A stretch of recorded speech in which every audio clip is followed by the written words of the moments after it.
All right, good morning, middle schoolers. Unfortunately, I'm not going to be able to be with you today, so this is going to have to suffice. We are going to start working on theory since most of you are at home, specifically solfege. Now, solfege is something that we use to help us accurately find pitches more in music. Why do we need it?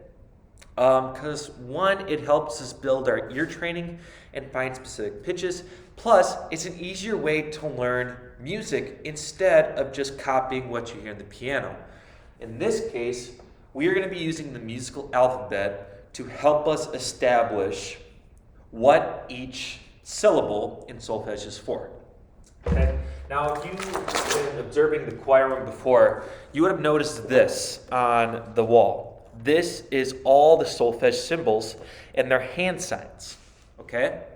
Now, in each case, whenever we use solfege scale, we always start on what is called do.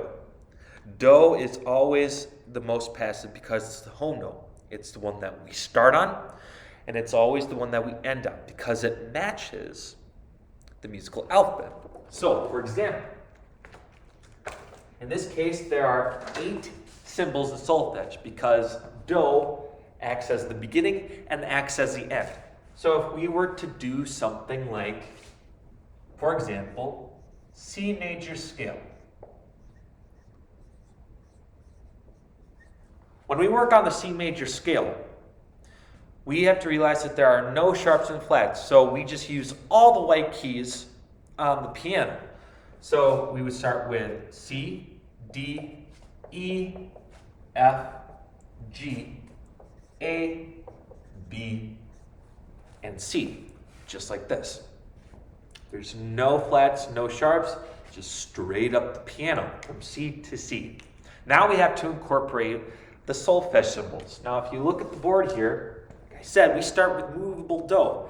That's always going to be 1, and that is always going to be 8. So looking at the C major scale here, we owe that C is the beginning and the end, so we are going to put do underneath C.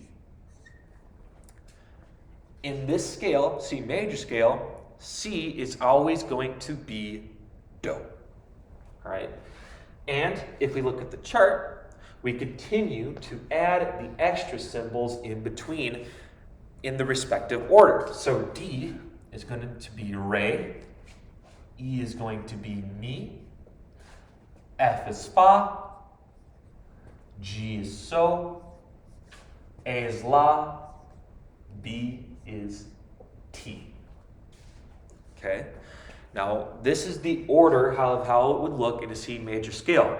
If I were to put a totally different scale up here, it's not going to match with these notes. It's going to match with the notes of that respective scale. That's why this here is what we call movable do. So that way, whenever we work on a new key signature, we can always understand that the name of the scale is always going to be the home note. So if I were to put up here a B flat major scale, do is going to be B flat. If I were to put up here a D major scale, D is going to be do. Okay? So whatever key signature it is, movable do will go into effect. And that'll always be number 1. And then we place the other symbols in the respective order upscale until we reach do again. Now we got to work on the symbols. So I will bring this back here again. So if you look at these signs here, I get on these so you can see it on the screen better. These are all the hand signs for each symbol. Now starting with do here, we put a fist right at chest level. Now every time that we add, every time that we go up a solfege symbol, we're going to raise our hand so that we can understand where each hand placement, where each solfege is on the ladder. Okay? So do is going to be right down here at the chest level. Followed by re, which is the second one. We put our hand at an angle, just like this. Then mi, we flatten it out. That's 3. Fa is an upside down thumb. So is a flat hand facing us. La is where we turn it into a cup like this, or U or C, whichever you would like to interpret, and it's aimed down. Then we have T at number 7, which is pointing it to the corner of the ceiling, and then we're right back at Do. So let's go through this together, shall we? We have Do, Re, Mi, Fa, So, La, Ti, and Do. It's from Do to Do. So for your assignment today and in the next couple days, I want you to start working on memorizing the solfege ladder.